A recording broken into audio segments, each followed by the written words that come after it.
I'm Cassandra Thiel. I graduated from Tomah High School in 2004. So I grew up in Tomah, and my family moved from downtown to out near Warrens when I was about 4 years old. And I actually went to St. Mary's for elementary school, and then attended Tomah High School from 2000 to 2004.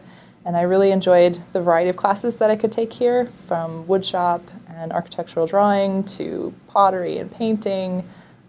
I was able to take some advanced courses as well, some of the AP classes, so math and chemistry and physics, a lot of great opportunities. And I was very excited, especially about math and science. So when I graduated from Tomah High School, I decided to attend Michigan Technological University, which is in the Upper Peninsula of Michigan, and there I studied civil engineering. So engineering is a really cool field. I like to tout engineering to everyone I see, but it's basically problem solving. You have to use math and science, but it's the skill sets that you can learn and develop as you're going through it.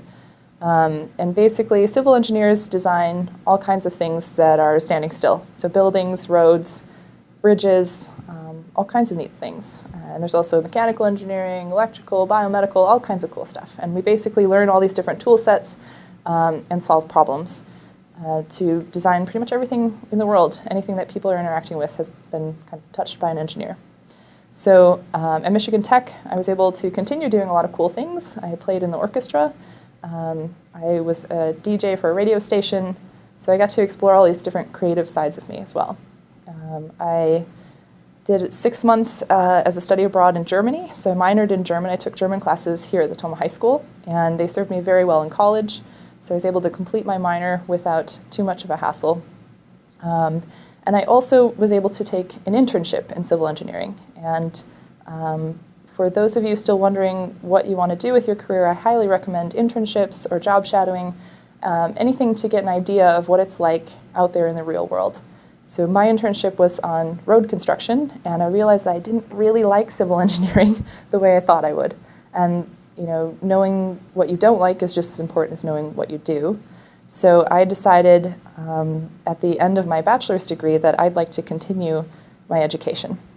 So I decided to go for a Ph.D. program at the University of Pittsburgh. And they have some really great fellowships and scholarship opportunities, especially in maths and sciences, when you get to the Ph.D. level.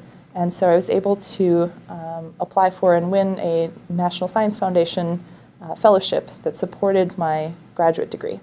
So I studied civil and environmental engineering, and the program I was in was actually really neat. They had, we would all learn engineering and then sustainability, which is kind of the environment and the impact of all these human systems on the environment. So you've probably heard about climate change or global warming, but it's a little bit more than that. We're also looking at other types of emissions to soil, to water, to air that would affect human health. And so I learned tools to quantify those, but I also in the process was able to live and work in a developing country.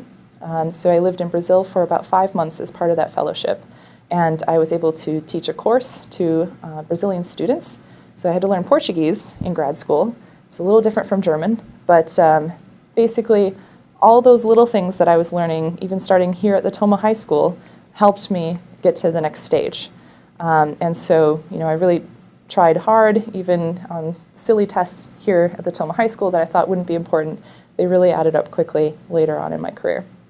So I finished my PhD, but in the process of completing this doctoral degree, so you're doing independent research, I said earlier that I didn't really like civil engineering as much, so the sustainability was that interesting piece. But while I was learning sustainability, I actually met a physician.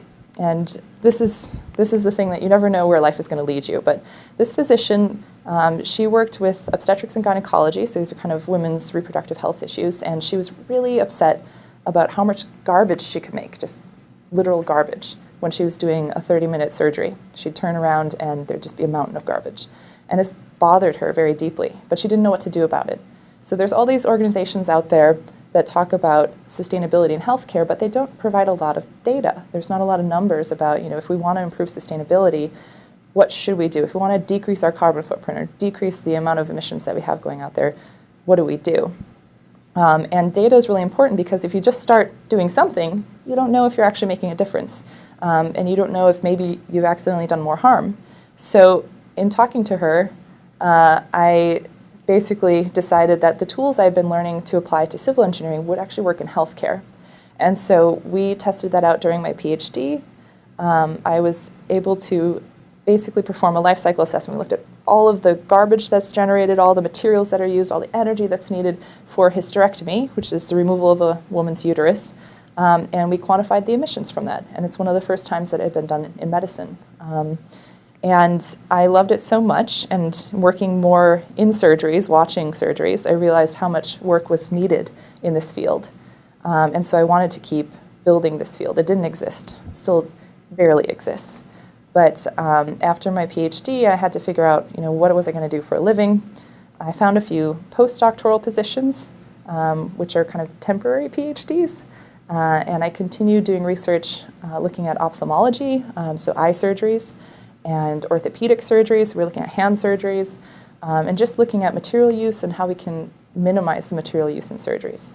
And there's a lot of really cool national statistics on it. But in the end, it took me 3 years to find this job at New York University in the School of Medicine.